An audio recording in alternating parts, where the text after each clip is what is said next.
Okay. It's so fun to watch SB19 here. They look so young dito.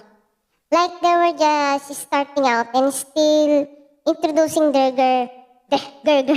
Mukha silang girl eh. They group at this point. This group dances so well. All of them. Diba? Move so gracefully, really like women.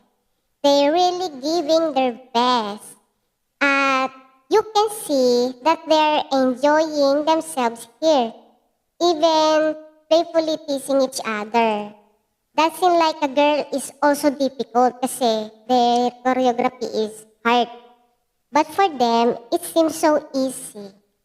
They're not just dancing. It's like they were born with a talent for. So the rating I'll change it from 1 to 100. I'll give them a full 100. Opo. Okay, so like, grabe, I didn't expect this, pero SB19 totally gave group energy, as in from the outfits pa lang, yung skirts, the styling, and ang linis talaga, di ba?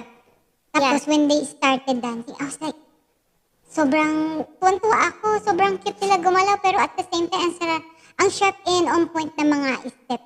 And can we talk about Ken? Like, feel niya talaga yung performance. He really got both the girly and masculine, typic, super balanced, and ang galing na execution. Pero, to be fair ha, lahat sila marunong sumayaw, and they give energy all throughout. Pero si Ken talaga, yung parang may extra spark, yung konting angat lang, mapapansin mo talaga si Ken. Para sa akin lang naman yun.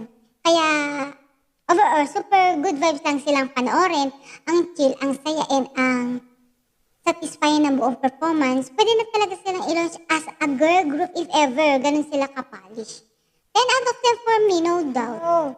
1 to 100. It's 100 for me.